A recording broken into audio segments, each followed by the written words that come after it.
os campos.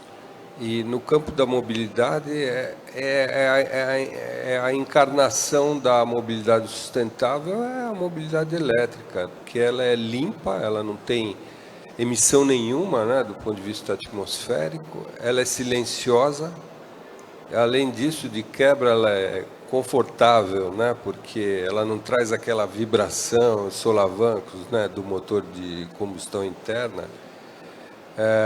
Então, é tudo que a gente pode desejar no campo da motorização, né, do deslocamento motorizado, é um transporte confortável, limpo e silencioso. Ela tem tudo, né?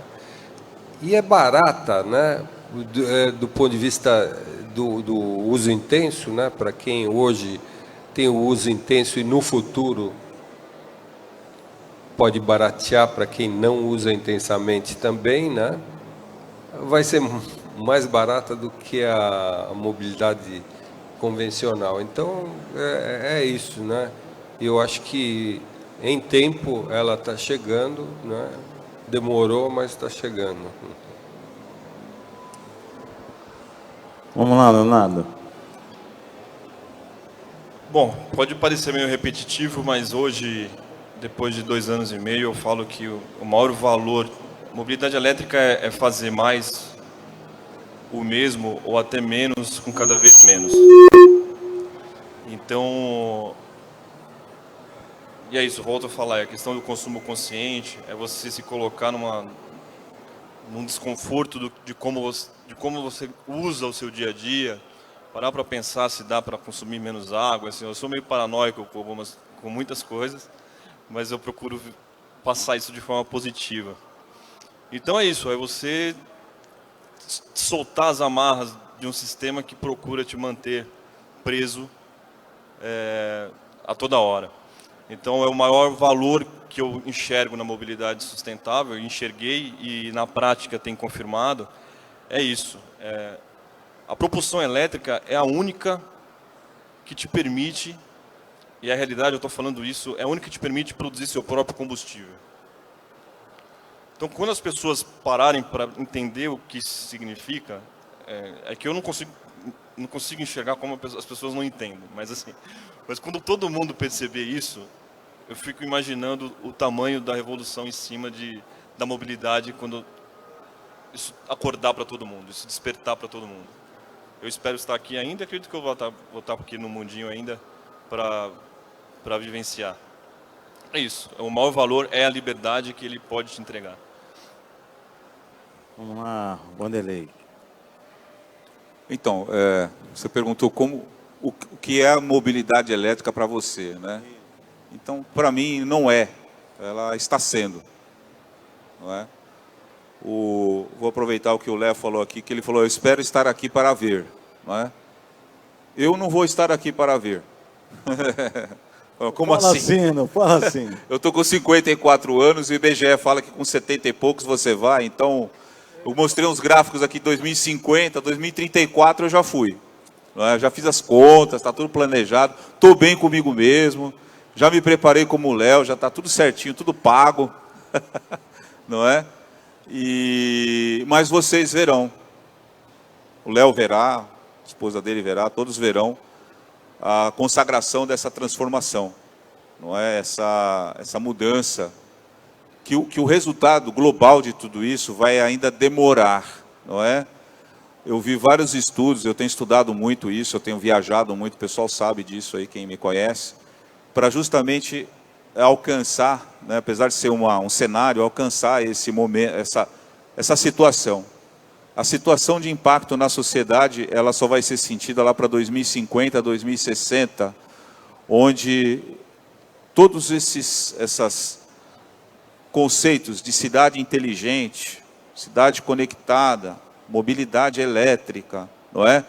Uma urbanização prevista aí, hoje nós temos 54% da população nas cidades. Em 2050 nós vamos ter uma concentração de 74%, aproximadamente, 75% da população vivendo na cidade. Então a gente precisa realmente trabalhar em várias frentes aí para alcançar essa sustentabilidade social, de uma cidade com esse adensamento populacional que a gente já prevê. Então, a mobilidade, para mim, elétrica não é, ela está sendo construída, não é? E vai ultrapassar aí várias gerações, não é? Mas aí fica um compromisso, né? Para quem está aqui, já existem formas de se comunicar com pessoas que foram, né? O americano diz pass away, quando a pessoa morre, né? Então, para aqueles mais jovens que estiverem ouvindo, os que estão aqui, existem formas de entrar em contato comigo. Existem lugares, não é? Eleva o pensamento, fala, Vanderlei, aquilo que você falou na palestra foi verdade, não é? Aquilo vai acontecer, coisa parecida. Vai ser um feedback bom. Eu te falo o que acontece do lado de lá, você me fala o que aconteceu do lado de cá. E a gente chega numa harmonia nesse processo, que é o que a gente está buscando na realidade, é harmonizar as condições de alcançar a longevidade, em todos os aspectos. É isso. Então, a mobilidade elétrica, para mim, ela não é, ela está sendo. Ok? Ok. Vamos lá, Rodrigo. Vamos lá. Eu estava lembrando que eu comecei a me interessar pelo tema na época que o Lula ainda era presidente e começou a fazer aquela babação de ovo em cima do pré-sal. E eu, como mergulhador autônomo, achava e ainda acho inconcebível, inadmissível a gente furar 10 mil metros o leito do mar para extrair petróleo e todo o risco ambiental que isso traz, quando nós temos um dos países com maior potencial de geração solar e eólica. No ano passado, 10% da nossa energia já veio de usinas eólicas. E comprei uma bicicleta elétrica. E eu comecei a me interessar e comecei a perceber uma série de coisas que vêm a reboque da mobilidade elétrica, e comecei a pesquisar sobre a questão do efeito da poluição. Carro, transporte leve, não é a solução de mobilidade urbana, mas é muito utópico a gente acreditar que a gente estala os dedos e constrói metrô para cima e para baixo numa cidade como São Paulo. Então nós vamos conviver com o modal de veículo leve durante muito tempo. Então a mobilidade elétrica, para mim, passou a ser a causa pela qual eu escolhi trabalhar em prol, para deixar um mundo melhor para minha filha do que aquele que eu encontrei. Porque, quem não sabe, em São Paulo, 73% da poluição da cidade é causada por veículos leves que transportam apenas 30% da população. Então, a mobilidade elétrica é isso. É uma forma que eu encontrei de trabalhar em prol de algo que vai deixar um mundo melhor do que eu encontrei. Muito bem, Glaucia. Bom, gente, para mim, mobilidade elétrica é sinônimo de qualidade de vida.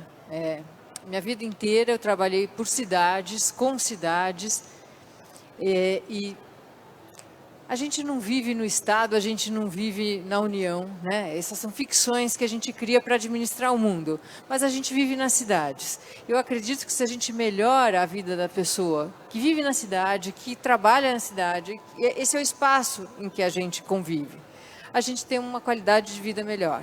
Então, se a gente tem a qualidade do ar melhor, um ar mais respirável, mais puro, se a gente tem uma poluição sonora reduzida, se a gente gosta do lugar onde a gente vive, a gente tem que trabalhar para que esse espaço construído seja um espaço construído com mais inteligência, com recursos que são renováveis, que possam gerar benefício e alegria para as pessoas que estão do teu lado, né? E aí, para mim, mobilidade elétrica é isso, é sinônimo de qualidade de vida. E eu sou um pouco mais otimista, viu? Eu quero ver isso, sim, né? Eu não quero ver só do lado de lá. E olha que eu acredito em vida depois da morte, mas eu quero ainda ver aqui, porque eu acho que a gente merece. Não, eu tenho 55, sou mais velha que ele, é que eu sou mais otimista mesmo. A gente vive melhor. A Luciana falou que a mulherada é mais adaptável à poluição. Vai ver que é isso. Ô, Glaucia, tem isso que as mulheres vivem mais que os homens. É. Mas eu descobri por quê, sabe por quê? Porque os homens cuidam bem delas.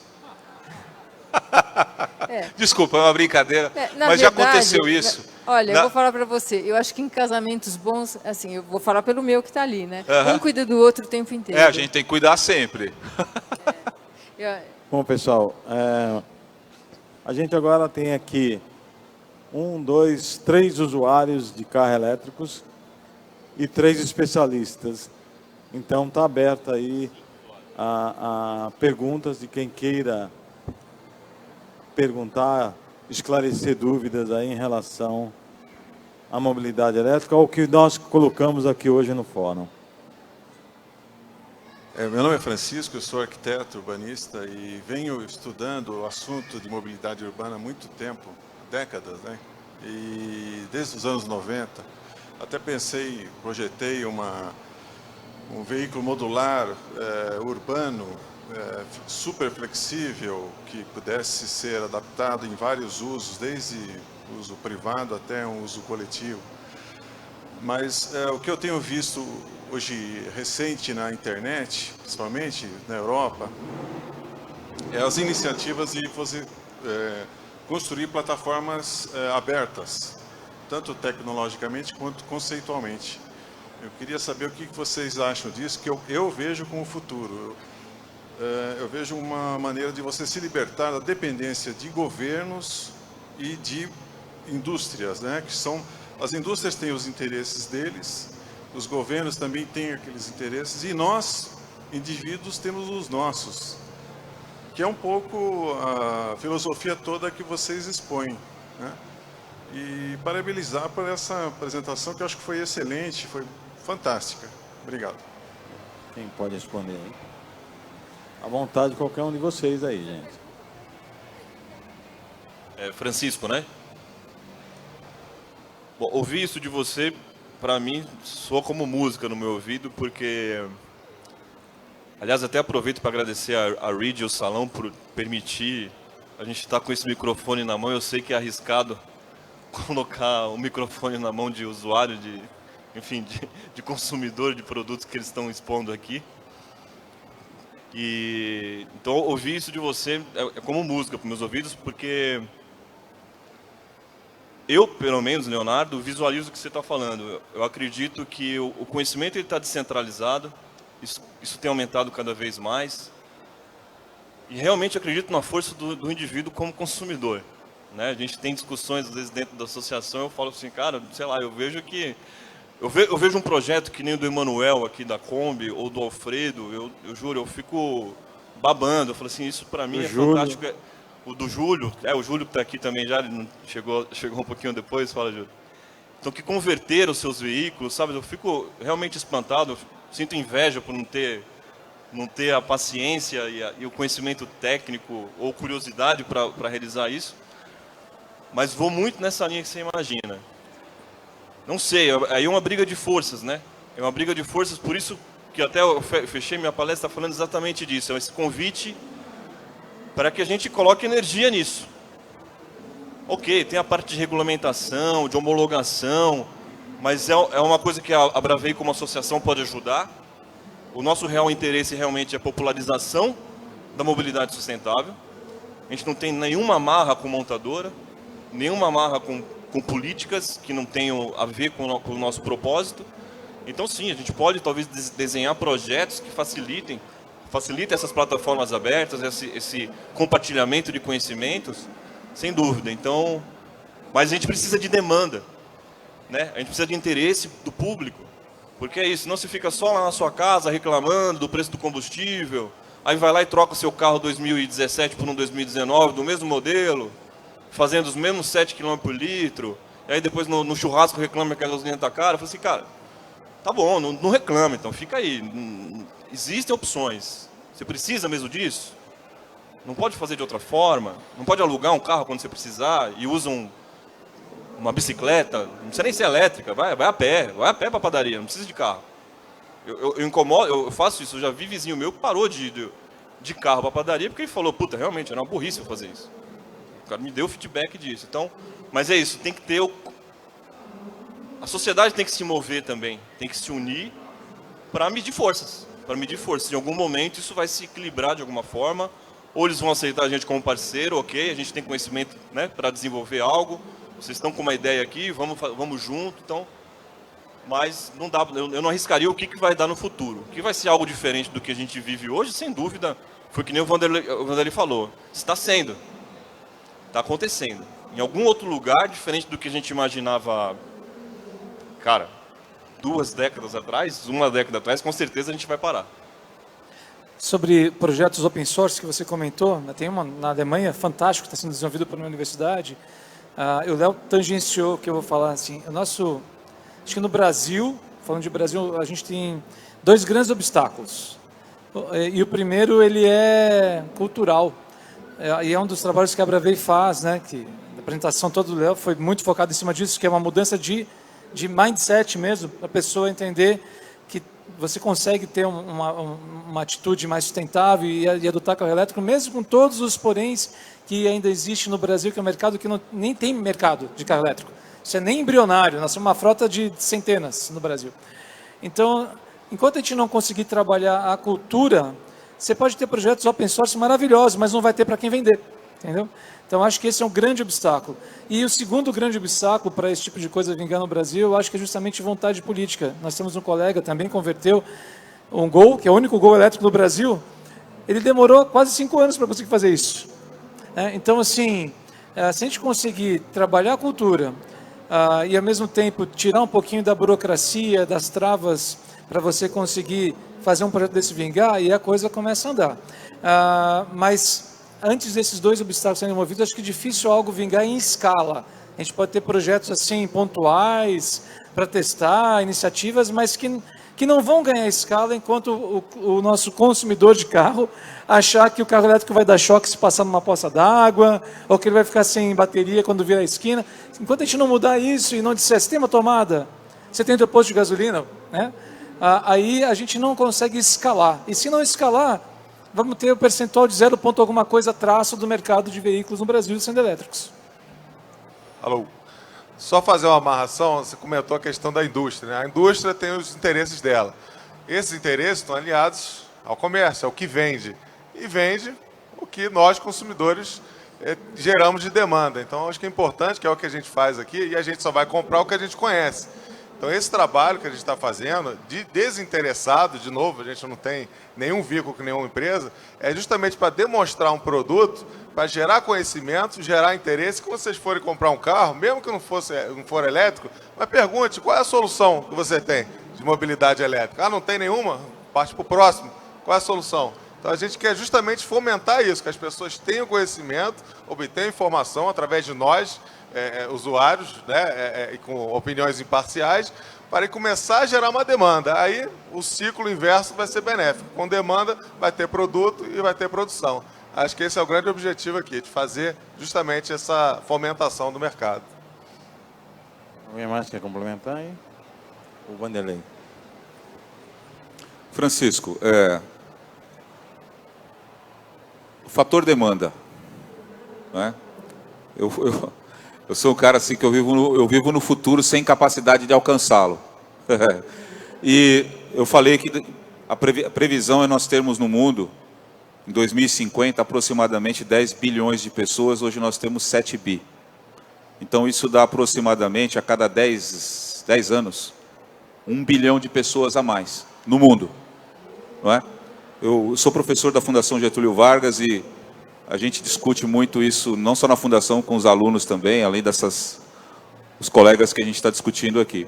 E eu falo o seguinte, eu falo assim, eu fico imaginando você, daqui a 2050, nós estamos em 18, são 32, 1 bi de pessoas a mais por ano. Você querer ir ao Spoleto daqui a 32 anos, não é? Você vai usar o seu aplicativo e vai falar assim, olha, quinta-feira que vem eu vou aí no Spoleto comer macarrão. Você tem que agendar, não é? Então, nós temos uma questão aí de velocidade, de alcançar respostas. E entra tudo isso que foi falado aqui. A demanda, ela vai ser grande demais para a gente poder alcançar as soluções que a gente precisa apresentar. Então, eu estou falando da palavra harmonia, né? Como é que a gente vai harmonizar a sustentabilidade com o fator de demanda, com o mercado crescente, não é? E ambições de riqueza, de distribuição de renda, são fatores, né, que a gente pondera muito nesse processo. Nós vamos alcançar, porque senão ela sucumbe, né? Não tem sustentabilidade se a gente não alcançar. Mas por isso que eu falei, é um processo. Nós estamos em processo. É um processo que a gente tem que prestar muita atenção, não é? No que faz, no exemplo, na atitude, na postura. Outra coisa, muita gente se coloca distante desse processo da eletrificação. E eu falo que você está, em média, a 15 horas de uma realidade pura de eletrificação em outros países. Então, se você pegar um avião, sair daqui de Guarulhos, em 15 horas você está na Noruega, você vai ver uma outra realidade de eletrificação assim fortíssima, não é? onde praticamente uma boa porcentagem lá dos veículos já são eletrificados, não é? Então, como eu mostrei num gráfico aqui, a nossa tendência é estar um pouquinho mais atrasado. Isso não é problema, é uma harmonização à nossa capacidade. Isso não pode gerar ansiedade, isso tem que gerar inteligência, não é? Então, nós temos um desafio, acomodar a demanda. Serão 1 bilhão, 10 anos passa muito rápido, você tem 1 bilhão de pessoas mais compartilhando espaço e recursos conosco, não é? Então, são grandes desafios, não são pequenos, não é? E a gente tem que olhar os bons exemplos aí para alcançar. Então, indústria, escola, automotivo, parte jurídica, parte lógica, a parte sustentabilidade, a parte alimentar desse sistema, que a gente chama, palavra bonita, eu acho maravilhosa essa palavra, ecossistema, não é? Ela tem que ser muito bem avaliada aí. É isso. E o seu trabalho foi importante, mais uma contribuição para o que você fez e divulgou que fez, tá? Parabéns a todos aí, aprendi muito com vocês, meu nome é Renê. Eu queria que a gente prestasse atenção no que está acontecendo em torno da gente agora. A gente tem montadoras tentando parecer sexy num mundo que cada vez mais, se a gente pensar nas gerações mais novas, está andando literalmente para carros. O modelo de propriedade provavelmente está em xeque. Essa nova geração não faz questão de aprender a dirigir, ou de tirar carta, ou de ter seu próprio carro, né? Quando a gente vê essas grandes montadoras aqui tentando parecer mais sexy, colocando veículos elétricos, veículos mais modernos, é um sinal de que realmente eles também estão preocupados com uma mudança geral de mindset, que não é só com relação ao elétrico ou não elétrico, é com relação a modo de vida, sustentabilidade. Eu queria que, Rodrigo, acho que você está mais próximo da mentalidade do consumidor, você sempre trabalhou com o consumidor final. Eu queria que vocês comentassem um pouco sobre esse futuro em que talvez o próprio carro individual não seja mais tão importante. Bom, boa pergunta. Uma das tendências que todas as montadoras já identificaram é justamente esse desinteresse da nova geração por automóvel. Eu conheço várias pessoas, nos seus 20 e pouquinhos, que não têm carteira de habilitação. É impressionante. Não à toa, várias montadoras estão tentando manter o seu produto, que é carro, por meio de projetos de car sharing e locação, né? É uma forma que eles enxergam para conseguir ainda ter o produto e produzir. E também carro autônomo. Mas assim, eu sou menos radical no sentido, eu entendo que para a gente chegar num momento onde carro é algo totalmente dispensável do nosso cotidiano, vai uma geração inteira. A gente vai, ou mais, a gente vai conviver muito tempo com vários modais. Seja de carro compartilhado, ou carro elétrico, ou carro a combustão, que tem um slide que mostrou que ainda tem uma longa vida aí pela frente. Mas o interessante é que, mesmo nós querendo ser sexy, e não tenha dúvida que além da força da legislação que está sendo cada vez mais restritiva em relação a emissões na Europa, né? E isso faz com que a indústria tente buscar alternativas de carros elétricos, o fato deles investirem nisso e tentar mostrar isso como algo sexy, nos ajuda a que isso vingue mais.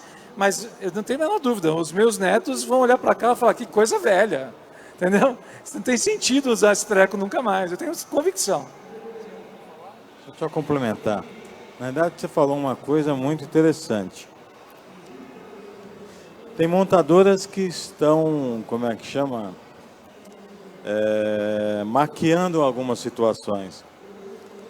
Uma montadora, a partir de 2020, não irá mais fabricar carros a combustão. Aí eu pergunto aos meus colegas, híbrido, o que é um carro híbrido? É um carro a combustão. Então, o mercado, as montadoras estão aí, fazem um marketing sustentável, né? Mas na prática mesmo a gente vê outras situações. A sua pergunta foi muito pertinente, muito relevante mesmo. Só queria fazer uma observação, Edgar. É que quando a montadora vem, e ainda vem de uma mentira dessas e tudo bem, todo esse movimento que a gente está vendo desperta para a questão ambiental que poderia passar despercebida. Então, quando a gente está hoje com um quadro de mudanças climáticas, que ainda tem gente que, né, não acredita, mas a gente vê tanta gente engajada e tanta gente pensando em soluções melhores, eu acho que é positivo, porque a gente está olhando aqui um pedacinho da questão ambiental, que é o pedaço da mobilidade, das emissões em relação aos veículos. Mas isso está num quadro muito maior, né, de qualidade de vida para o planeta, de desenvolvimento sustentável, de sobrevivência da nossa espécie. Então, se isso puder chamar a atenção das pessoas para isso, para mim já valeu. Perfeito. Pessoal, infelizmente eu vou ter que cortar, que o pessoal aqui da direção pediu. Nós vamos encerrar aqui o primeiro fórum da Braveí sobre mobilidade elétrica dentro do salão do automóvel. Olha que contrapartida interessantíssima para nós começarmos a refletir. Até o salão do automóvel, ele já está pensando de uma maneira diferente. Um resumo de tudo que a Braveí fez nesses 10 dias, né? Semana passada nós fizemos a primeira carreata de veículos elétricos do Brasil. Fundamos nessa arena a Aladamos, Associação Latino-Americana de Mobilidade Elétrica, com Brasil, Argentina, México, Peru e Colômbia. Hoje realizamos esse fórum com todas essas pessoas aqui, Marcelo, Olímpio, Leonardo, o professor Vanderlei, o Rodrigo, Gláucia, a Luciana, que infelizmente teve que ir, que quem esteve aqui presente, que está até o final, fantásticas informações que todos eles passaram, acho que ajudou bastante a entender um pouquinho sobre a mobilidade elétrica e os impactos dela na poluição, na saúde, no ambiente. A Gláucia conseguiu mais um fato importante para a Braveí, relevante, que é a inclusão da Braveí dentro do Comana. Certo?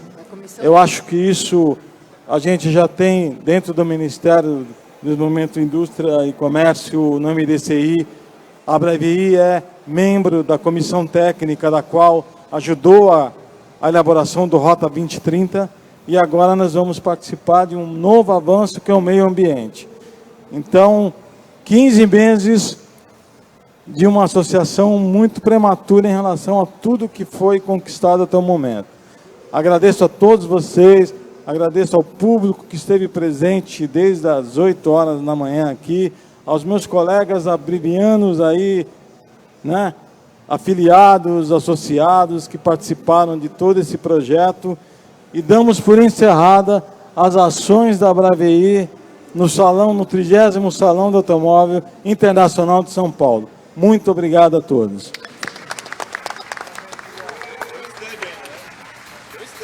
Tem o stand. Visitem uma outra forma de conversão, de popularização de carro elétrico. Conversão. No nosso stand nós temos lá uma mini Kombi convertida em elétrica.